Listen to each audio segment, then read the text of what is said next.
Chapitre 7 L'entreprise Les 12 travaux d'Hercule. Si la création d'entreprise vous intéresse, vous trouverez ici un certain nombre de principes incontournables qui vous permettront de mettre un maximum de chances de votre côté.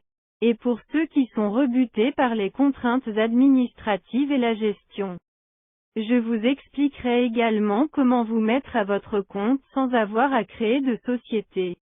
La création d'entreprise. Posséder son entreprise est souvent synonyme d'indépendance. C'est un rêve que beaucoup caressent. Mais il faut bien reconnaître que c'est certainement le domaine où il est le plus difficile de faire fortune. Les chiffres sont là pour vous le prouver. Une étude de l'INSEE fait apparaître que 40% des entreprises ne passent pas le cap de la 3e année. Les raisons principales étant un manque d'expérience dans le domaine exploité et une capitalisation insuffisante. D'autre part, des études ont mis en évidence qu'un créateur d'entreprise travaille davantage, est plus stressé et subit plus de fatigue qu'un salarié. Je ne dis pas que cela vous arrivera, mais sachez que statistiquement les probabilités de réussite dans ce domaine sont contre vous. En comparaison, il est plus facile et moins risqué de s'enrichir dans un projet immobilier. Personnellement, j'ai fait fortune avec mes sociétés.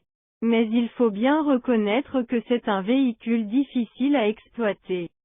À l'opposé de l'immobilier et de la bourse, je ne recommanderais à personne de créer une entreprise à moins de posséder des connaissances spécifiques et solides, ainsi que des talents de créateur et de gestionnaire. Ce n'est pas réjouissant comme perspective. Oui, je sais, mais ce n'est pas parce que c'est difficile que vous ne pouvez pas y arriver.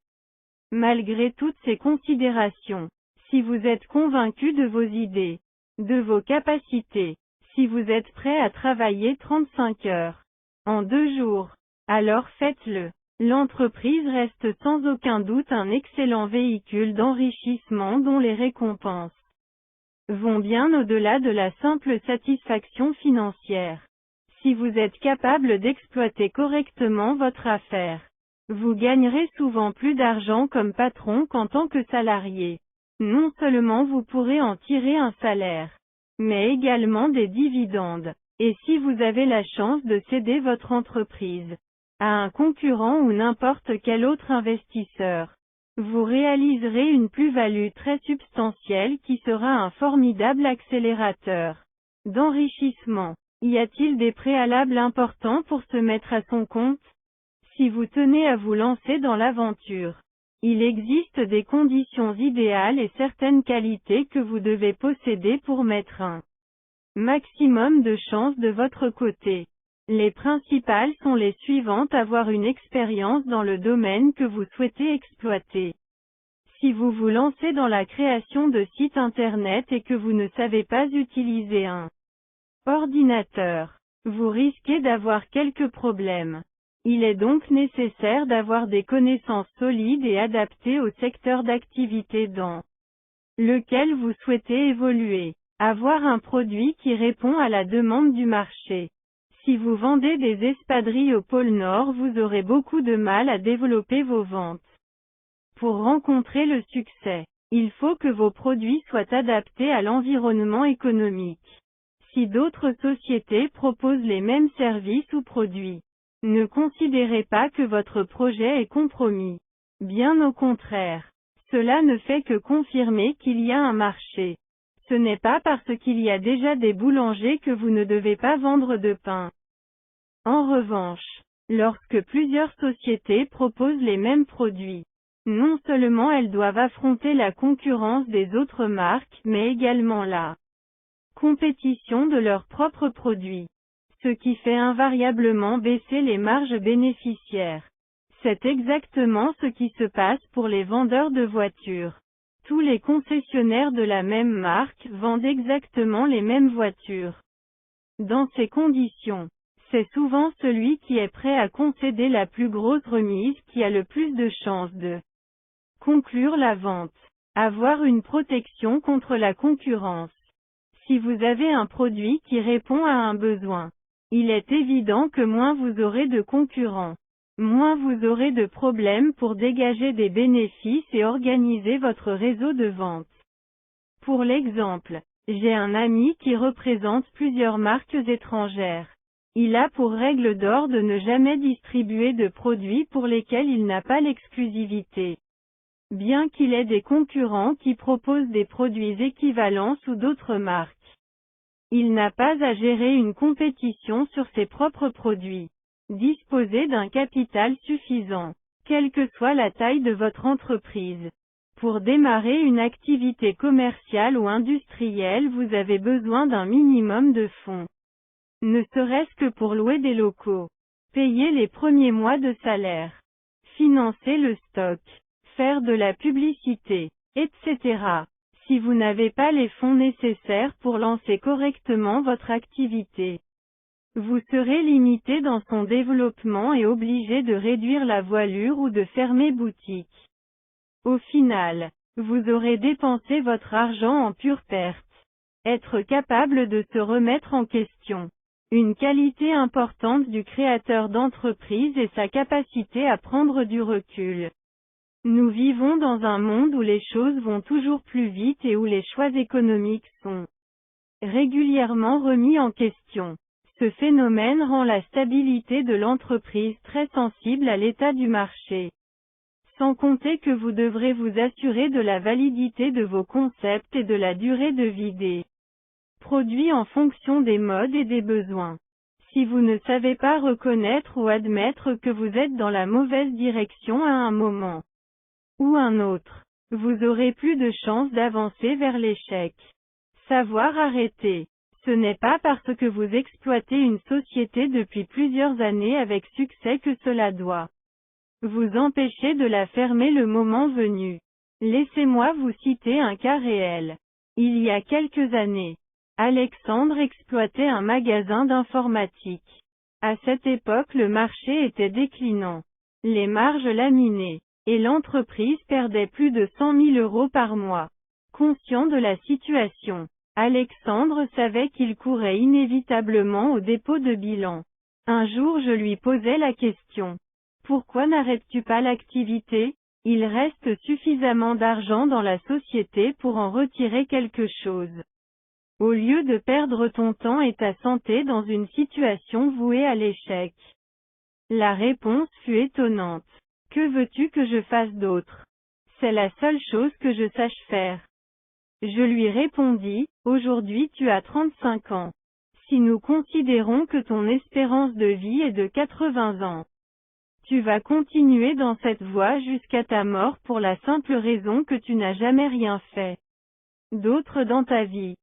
Bien que je vis une lueur d'interrogation dans ses yeux, Alexandre ne changea rien à la situation qui se solda par un dépôt de bilan. Avoir les qualités d'un manager. Si vous souhaitez développer fortement votre entreprise, vous serez amené à embaucher du personnel. Dès lors, c'est la qualité des femmes et des hommes que vous emploierez qui conditionnera sa bonne marche. Je ne vous cache pas que c'est certainement la chose la plus difficile et le domaine où j'ai fait le plus d'erreurs en tant qu'entrepreneur. Laissez-moi partager avec vous 3 secrets sur la gestion du personnel. 1. N'hésitez jamais à vous séparer des mauvais éléments.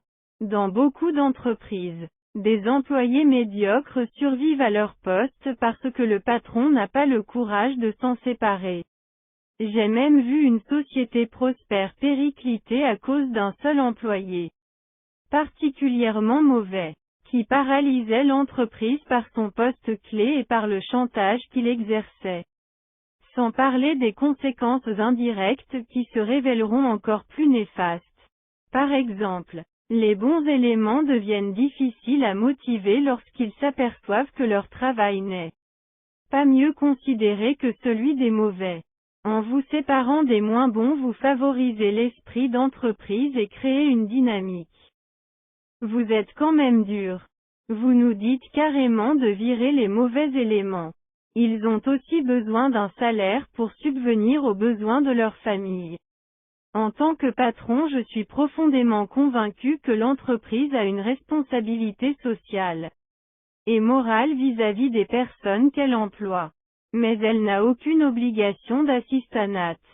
Si vous n'admettez pas l'évidence et refusez de vous séparer d'un mauvais élément, non seulement vous entravez la bonne marche de l'entreprise, mais vous mettez en péril votre actif et, par ricochet, les revenus et les emplois des autres employés.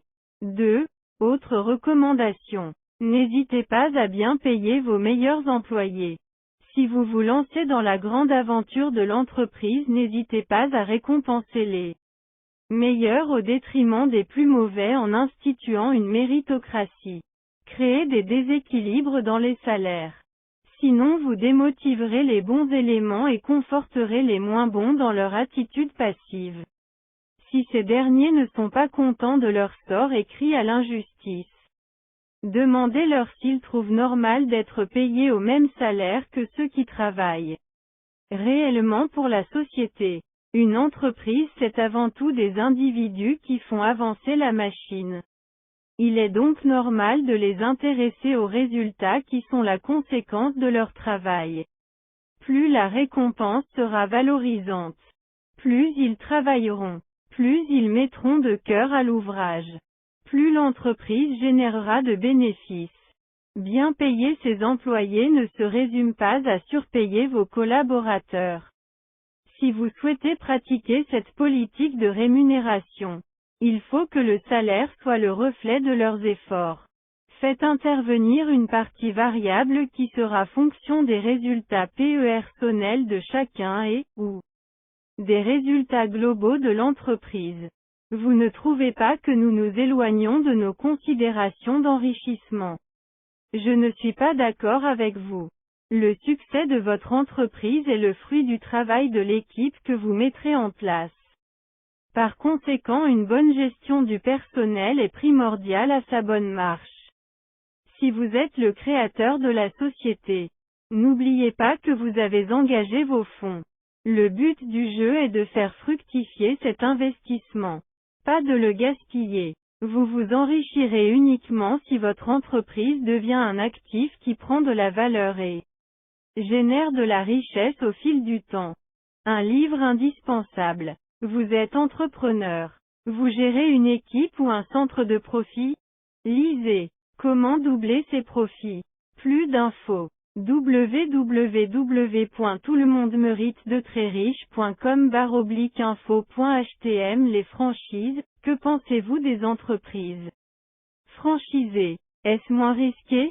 Les franchises sont une bonne solution pour démarrer une activité commerciale avec un minimum de risque. Aux États-Unis, 80% du commerce est organisé sous forme de franchise, alors qu'il n'est que de 40% en France.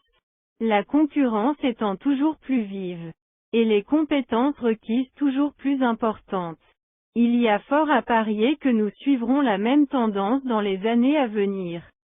En contrepartie d'un droit d'entrée et de redevances annuelles, un bon franchiseur vous apportera les compétences nécessaires au bon fonctionnement de votre entreprise au travers d'outils de gestion adaptés à votre activité, mais également par le partage des bonnes et mauvaises expériences des autres exploitants de la marque. Comment faites-vous pour sélectionner une franchise? D'une manière générale, plus les marques sont anciennes, plus leurs concepts sont validés, plus le nombre de franchisés est important, plus elles auront démontré qu'elles savent vivre dans un environnement économique concurrentiel. À l'image de la marque McDonald's qui est certainement la franchise la plus connue au monde. Tous ces aspects vous permettront de réduire fortement le risque d'échec.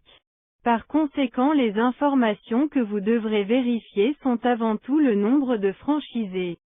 Depuis combien de temps ils sont en activité? Et vous assurer que le chiffre d'affaires et la rentabilité annoncés sont bien conformes à la réalité. Seuls ces éléments vous donneront une réelle idée du potentiel de votre future activité. En contrepartie de leur performance et de la validité de leur savoir-faire. Les franchiseurs seront beaucoup plus exigeants pour la sélection des candidats, et les droits d'entrée plus élevés. En optant pour ce type de commerce, vous évoluerez dans un environnement économiquement contrôlé. En échange de votre temps et de votre énergie, le franchiseur vous vend un retour sur investissement raisonnable et utilise l'effet de levier, puisqu'il vend le même concept à plusieurs dizaines ou centaines de franchisés. Si vous agissez selon les plans d'action qu'il fournira, vous n'aurez plus à vous soucier du développement de votre chiffre d'affaires. Il vous restera néanmoins les responsabilités de l'entreprise et la gestion du personnel. Le prix de l'indépendance, si je compte bien.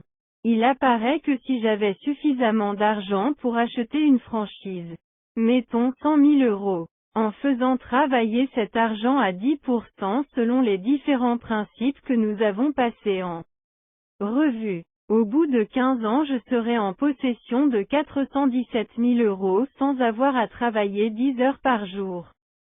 C'est vrai. Mais l'argent n'est pas obligatoirement la motivation première du créateur d'entreprise. Beaucoup se lancent dans l'aventure par goût de l'indépendance et de la liberté. J'ai créé ma première entreprise à l'âge de 23 ans. Parce que je ne souhaitais pas travailler pour un patron. Mais aussi parce que je voulais être libre de mon temps. J'étais prêt à travailler 15 heures par jour mais uniquement pour mon compte. Pas lorsque mon éventuel patron l'aurait souhaité. D'autres privilégieront la qualité de vie et seront prêts à en payer le prix. Je connais plusieurs personnes qui préfèrent la liberté en choisissant de ne travailler que 4 heures par jour, alors qu'ils pourraient gagner 3 fois plus en travaillant à plein temps. Je suis tout à fait d'accord avec vous. Mais souvent nous sommes rebutés par les tracasseries administratives. Il faut bien reconnaître que l'aspect administratif de la création et de la gestion d'une entreprise est souvent consommateur de temps, d'énergie et coûteux lorsqu'il faut utiliser différents spécialistes comme les comptables ou les avocats. Toutefois, il existe une solution qui permet de se mettre à son compte tout en s'affranchissant des contraintes administratives. C'est le portage salarial. Le portage salarial. Les sociétés qui organisent le portage salarial fonctionnent comme des sociétés de travail temporaire. À la différence que vous avez la charge de trouver et de gérer le client. Vous restez tout de même le maître du jeu et déterminez avec votre client le montant, la durée et le contenu de la prestation que vous effectuerez. Une fois ces éléments précisés, la société de portage établira un contrat entre les différentes parties et se chargera de facturer votre client. Après avoir prélevé sa commission et payé les charges sociales inhérentes à toute rémunération, la somme perçue vous sera reversée sous forme de salaire. Les avantages sont évidents. 1. Vous n'avez pas besoin de créer de société pour exploiter votre activité. Donc pas ou peu d'immobilisation de capital ou de frais à engager pour la création d'une entité juridique. 2. Inutile de tenir une comptabilité puisque vous êtes un simple salarié. Plus de comptable à payer. Pas de TVA à calculer en fin de mois. Plus d'heures ingrates consacrées à la gestion administrative et pas de paperasse rébarbative à remplir. Vous pouvez consacrer 100% de votre temps au développement de votre activité et toutes les sommes perçues seront nettes de frais, à l'exception des impôts sur le revenu. 3. Vous pouvez travailler quand vous le souhaitez et à votre rythme. Si vous effectuez votre prestation en un mois, vous pouvez demander à la société de portage d'étaler vos salaires sur 2 mois ou plus en fonction de vos besoins ou des impôts que vous serez amené à payer. Par exemple, si votre prestation se déroule au mois de décembre, au lieu de toucher la totalité de la somme en une fois, vous pourrez étaler les paiements sur les premiers mois de l'année suivante, ce qui vous permettra de minimiser l'impact de l'impôt sur le revenu pour l'année en cours. 4. Maintenant le plus intéressant de tout. Puisque vous avez un statut de salarié, Lors des périodes d'inactivité, vous pouvez bénéficier des allocations chômage, alors qu'un entrepreneur sera obligé de souscrire à une assurance spécifique pour en bénéficier. Comme les indemnités chômage sont calculées en fonction du montant moyen des derniers salaires et de la durée travaillée, vous pourrez ajuster les salaires versés par la société de portage et optimiser vos revenus sur l'année en alternant les périodes d'activité et d'inactivité sans que vos rentrées subissent de fortes variations. C'est formidable comme formule. Dans ces conditions, il est beaucoup plus facile de se mettre à son compte. Le portage salarial est une excellente formule pour démarrer une activité. Il permet de tester un concept ou une idée à moindre frais sans stress. Avant de lancer une activité à grande échelle, il a aussi ses contraintes. Tout d'abord, il ne s'applique qu'aux activités de service ou intellectuelles, ce qui signifie que vous ne pourrez pas développer d'activité industrielle, ni vendre de marchandises, ni embaucher de personnel, même si ces deux derniers aspects peuvent être en partie contournés. Toutes ces contraintes font que le portage salarial est surtout réservé aux personnes qui souhaitent travailler seules, ce qui représente le plus gros de la population des indépendants. Et si vous nous disiez comment contourner ces contraintes? En ce qui concerne l'embauche de personnel, rien ne vous empêche d'utiliser des sous-traitants.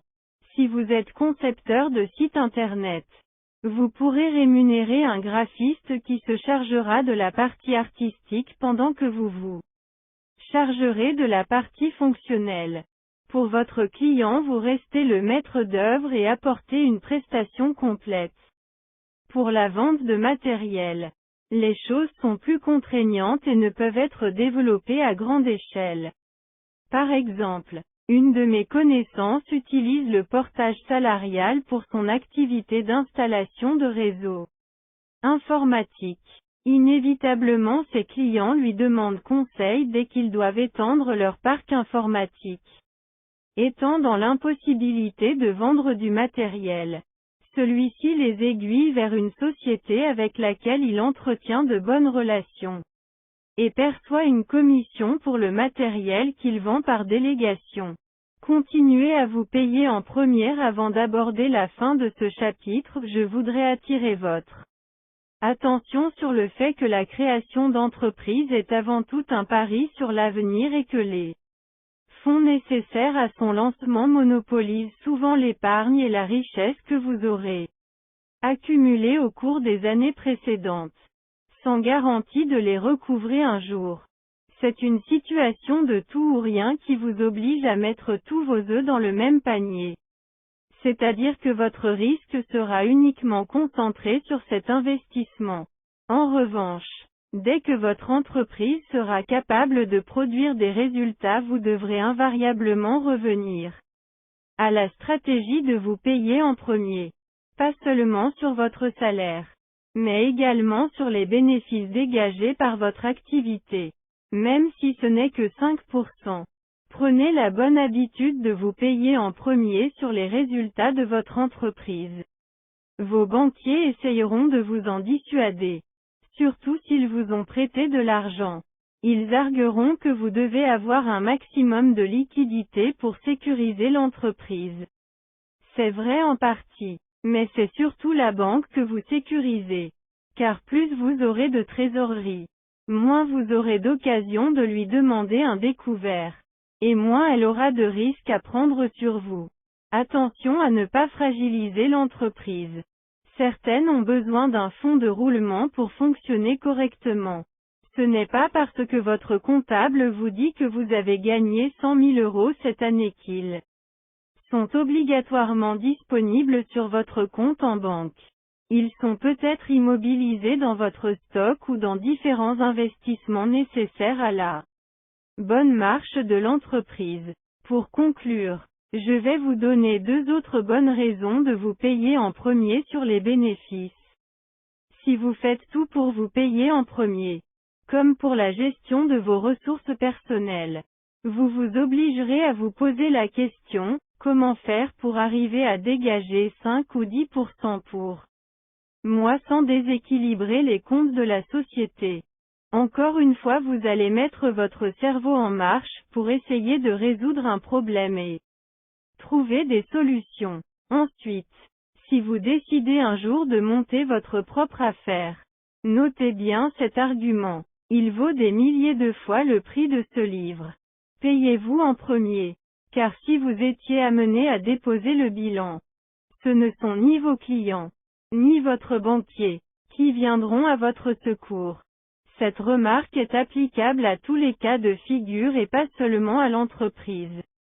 Mettez votre argent dans votre poche et payez-vous en premier. C'est le meilleur moyen de vous protéger contre les aléas de la vie. Chapitre 8 Chance et opportunité. La plupart des gens ratent leur chance parce qu'elle se présente souvent en tenue de travail. Henry Ford. Je voudrais revenir sur un sujet abordé lors du premier chapitre qui concerne les différentes façons de s'enrichir et les liens entre la chance et la richesse. 100% des gagnants ont tenté leur chance. Pour lancer le débat, je vous propose de répondre à une nouvelle question. Peut-on réellement dire que la chance a un rôle dans l'acquisition de richesse? Il est évident que la chance favorise certains d'entre nous. Personnellement, mon ami Pierre est quelqu'un de naturellement chanceux. Qu'est-ce qui vous fait dire ou qu'est-ce qui vous permet d'affirmer qu'il est chanceux? C'est simple. Il est toujours au bon endroit et au bon moment. Nous reviendrons sur cette affirmation. Mais dans un premier temps, je voudrais que nous parlions tous de la même chose en nous mettant d'accord sur la définition de la chance. Une suggestion? La chance est un cadeau du ciel qui nous tombe dessus par hasard. Si nous retenons cette définition angélique, que devons-nous dire d'une personne frappée par la foudre? Pour avoir une définition plus précise, il faut prendre en compte les aspects positifs et négatifs. Disons alors que la chance ou la malchance sont des choses qui nous arrivent alors que nous n'avons rien fait pour cela. Admettons. Dans ce cas, que pouvons-nous dire de quelqu'un qui gagne au loto? Même s'il ne s'attend pas à toucher le gros lot, il a tout fait pour gagner puisqu'il a rempli, payé et déposé son bulletin.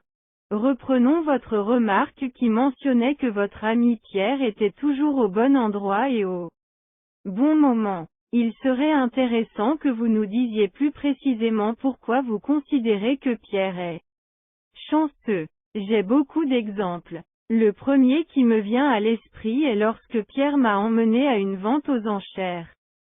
Ce jour-là se vendait une maison et tout son contenu.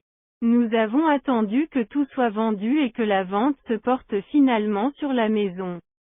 À ce moment, il ne restait qu'un seul autre enchérisseur qui ne semblait pas très motivé. Au final, Pierre a pu acheter la maison pour une bouchée de pain et la revendre 4 mois plus tard. 50% plus cher. Par le jeu des crédits, il n'eut à financer que 3 mensualités. Et son retour sur investissement fut astronomique. Le plus incroyable, c'est que cela lui arrive régulièrement. C'est réellement la personne la plus chanceuse que je connaisse. Pourtant, ce jour-là, vous étiez aussi chanceux que lui. Pourquoi? Je n'ai pas gagné un seul centime dans cette histoire. Oui, mais en dehors du fait que vous ne souhaitiez pas faire d'ombre à votre ami. Qu'est-ce qui vous empêchait d'enchérir pour votre propre compte? Tout simplement parce que je n'avais pas prévu d'y participer. Je vois où vous voulez en venir. Vous allez me dire que j'étais en face de la même opportunité et par conséquent à ce moment-là, j'étais aussi chanceux que lui. En réalité, toutes les personnes présentes à l'enchère avaient la même chance puisque tous étaient là au bon moment et au bon endroit.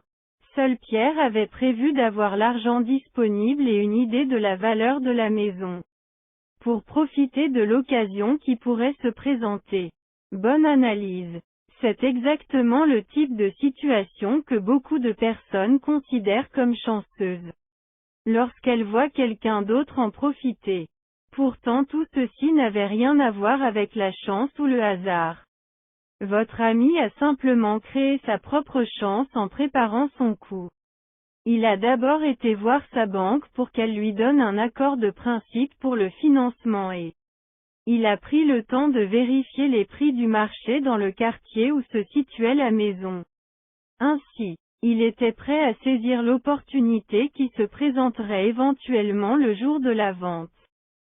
Vous avez raison. Il me semble évident maintenant que certaines personnes font tout pour créer et provoquer leur chance, ce qui donne l'impression qu'ils sont toujours au bon endroit et au bon moment.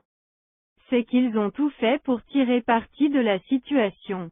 En réalité, ce n'est pas de la chance. Ils ont simplement fait leur travail. C'est seulement ceux qui ne connaissent pas l'envers du décor qui appellent cela la chance. Ne vous faites aucune illusion. En matière d'argent, les choses arrivent rarement par hasard. N'oubliez pas que l'argent et la richesse qu'il génère sont convoités par tous ceux qui savent comment l'acquérir, et ils n'ignorent rien de ce qu'ils doivent faire pour arriver à leur fin.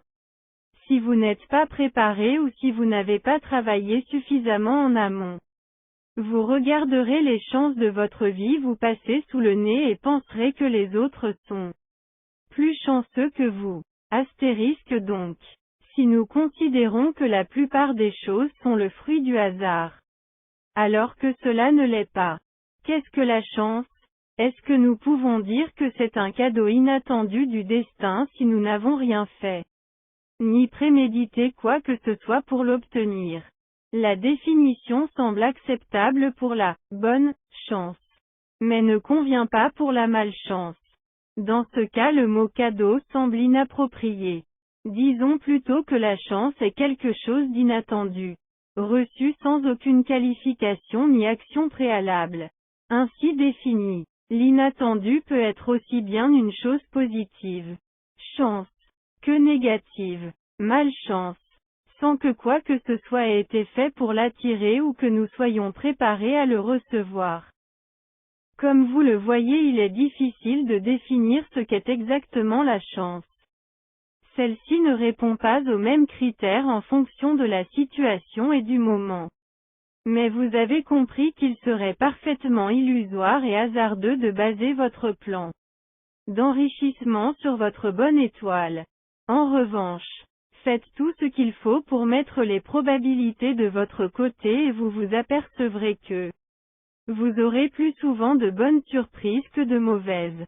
Faites les choses à moitié et votre probabilité d'échec se manifestera plus facilement. Attention au mirage, abordons l'autre partie de ce chapitre. Les opportunités. Ce qui paraîtra étrange. Au début de votre processus d'enrichissement ou à chaque fois que vous serez prêt à investir de l'argent, c'est que les occasions d'investissement viendront à vous plus souvent et plus rapidement que vous ne le pensiez au départ. En réalité, ce n'est pas parce que vous avez de l'argent à investir que ces occasions seront plus fréquentes, mais simplement parce que vous êtes vraiment à la recherche d'opportunités. Pour reprendre l'exemple de la vente aux enchères et son contre-pied. Vous n'avez vu aucune opportunité parce que vous n'étiez pas parti dans l'optique d'acquérir. Vous étiez uniquement là en tant que spectateur. Une autre chose qui vous semblera étrange, c'est que la plupart des opportunités qui se présenteront à vous seront souvent des affaires peu ou pas rentables. Vous trouvez cette déclaration peut-être très étonnante, mais elle est le strict reflet de la réalité.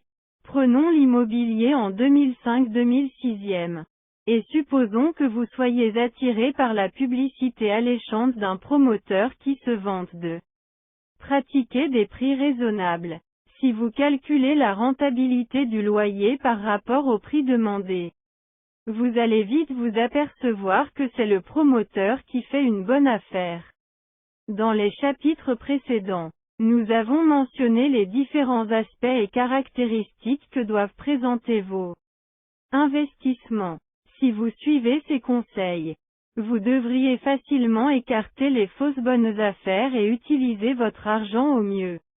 Il reste néanmoins un paramètre important que nous n'avons pas évoqué, et sur lequel nous aurons l'occasion de revenir. Vous Autant vous pouvez être votre propre bienfaiteur. Autant vous pourrez être votre pire ennemi et l'organisateur de vos échecs. Pour vous protéger de vous-même et avant de vous engager dans une affaire, pensez à vous poser les questions suivantes. Est-ce que cette opportunité est réellement pour moi? Est-elle saine et raisonnable?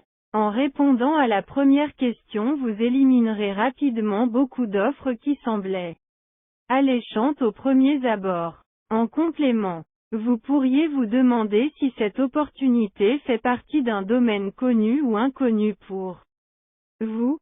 Si vous n'êtes pas capable de répondre franchement à cette nouvelle question, il est possible que vous ayez des lacunes à combler ou qu'il vous manque des informations pour être capable de profiter pleinement de l'aubaine.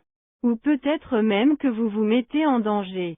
Un minimum de connaissances est vital pour être capable d'identifier et de saisir les meilleures opportunités.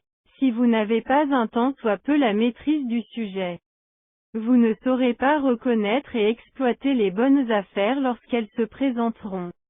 Dans le meilleur des cas, vous serez incapable de les saisir. Dans le pire, vous risquez de payer trop cher, dans tous les sens du terme, et de perdre de l'argent.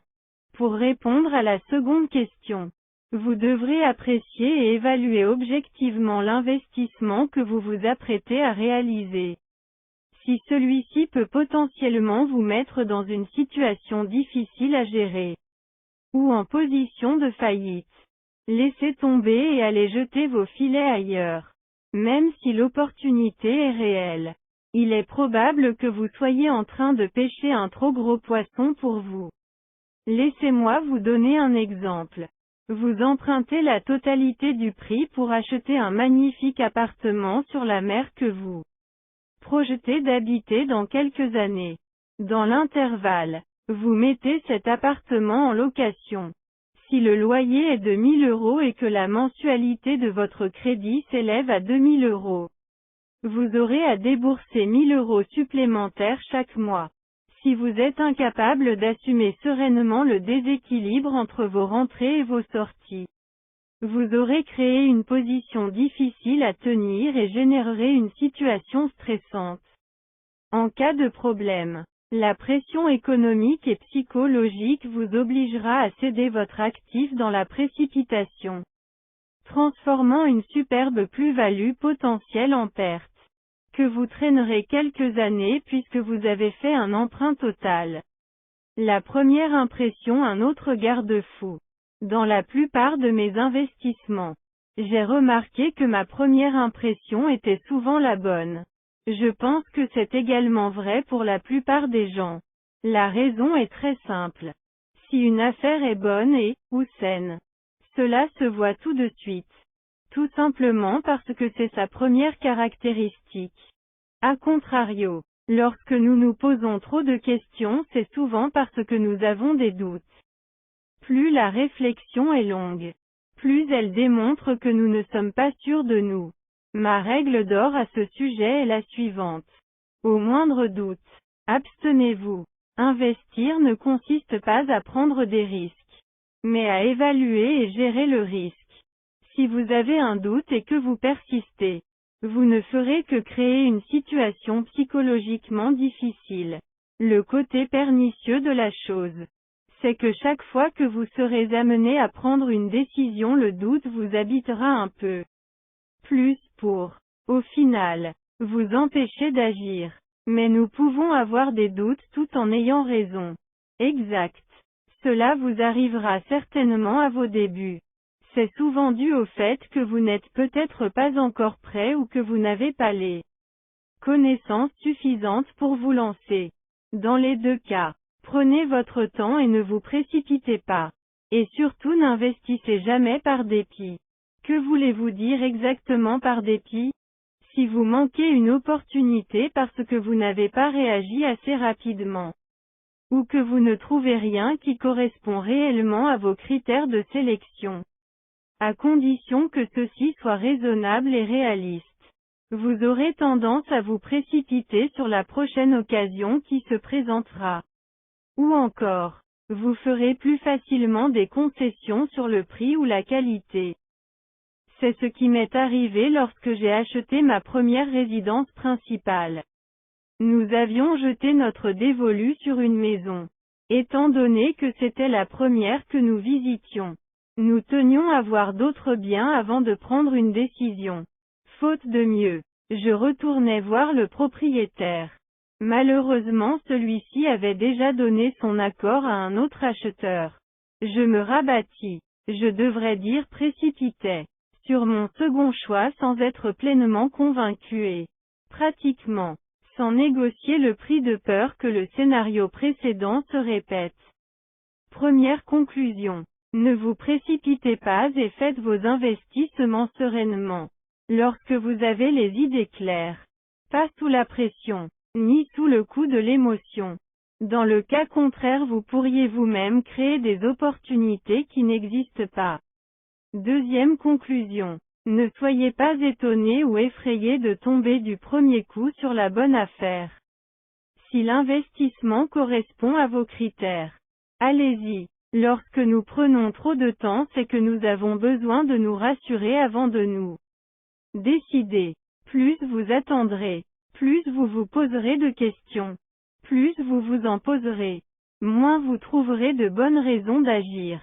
Je sais aujourd'hui que le travail d'investisseur consiste à identifier et saisir les bonnes affaires lorsqu'elles se présentent.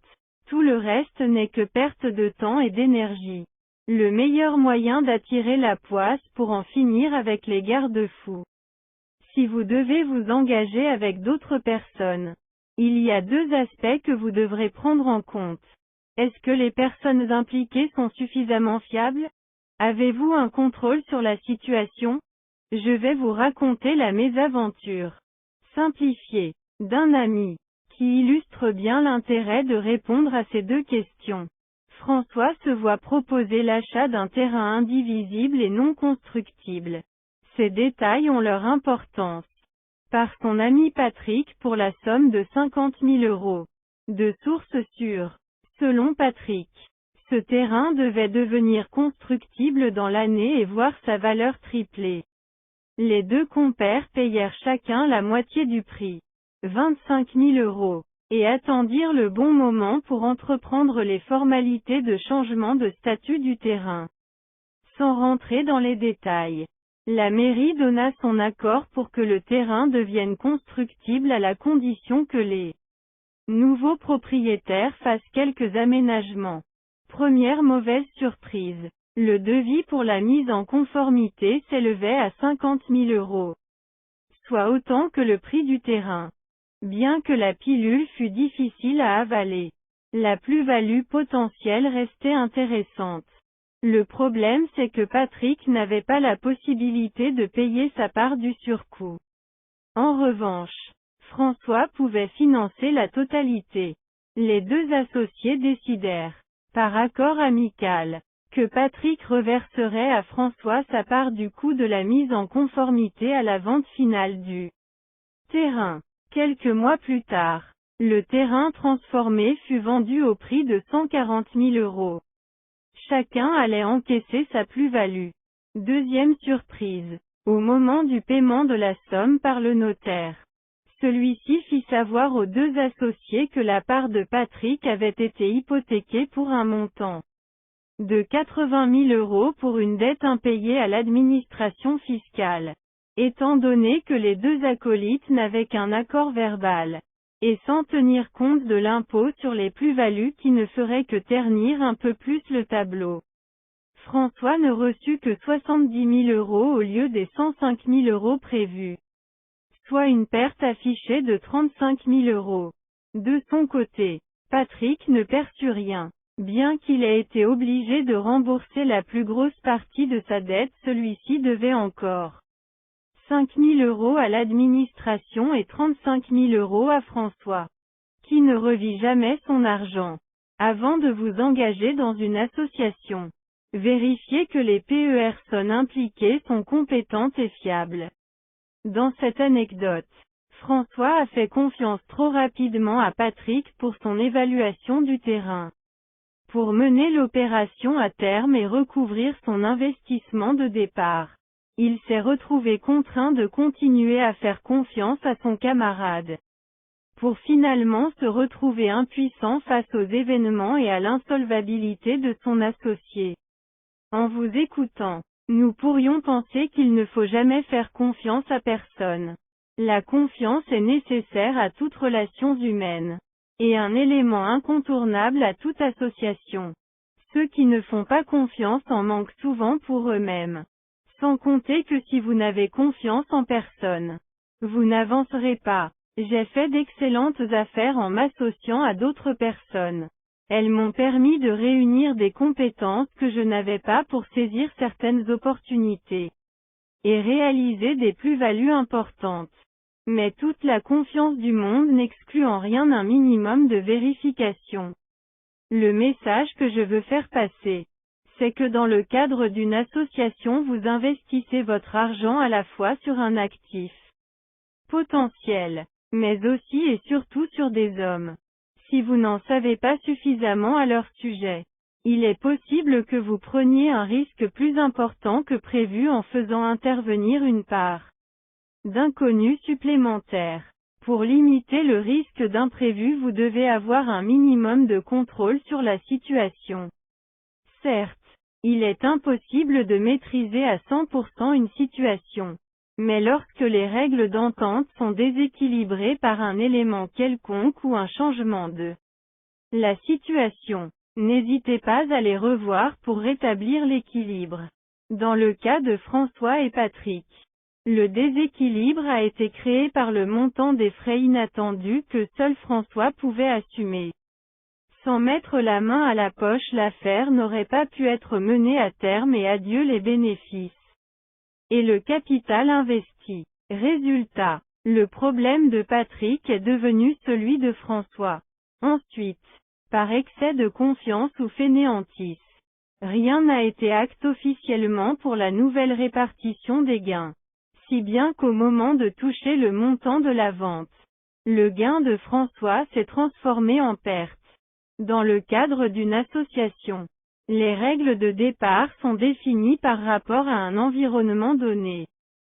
Si cet environnement est modifié, officialisez ces changements en couchant sur le papier les nouvelles dispositions. Ainsi, vous éviterez les contestations ultérieures tout en clarifiant, au préalable, d'éventuels malentendus. Pour en terminer avec ce chapitre, je voudrais insister sur l'aspect humain. Ce dernier est prépondérant pour chacune des décisions que vous serez amené à prendre. Ne le sous-estimez pas et faites tout pour protéger votre fortune. C'est le sujet que nous développerons lors du prochain chapitre.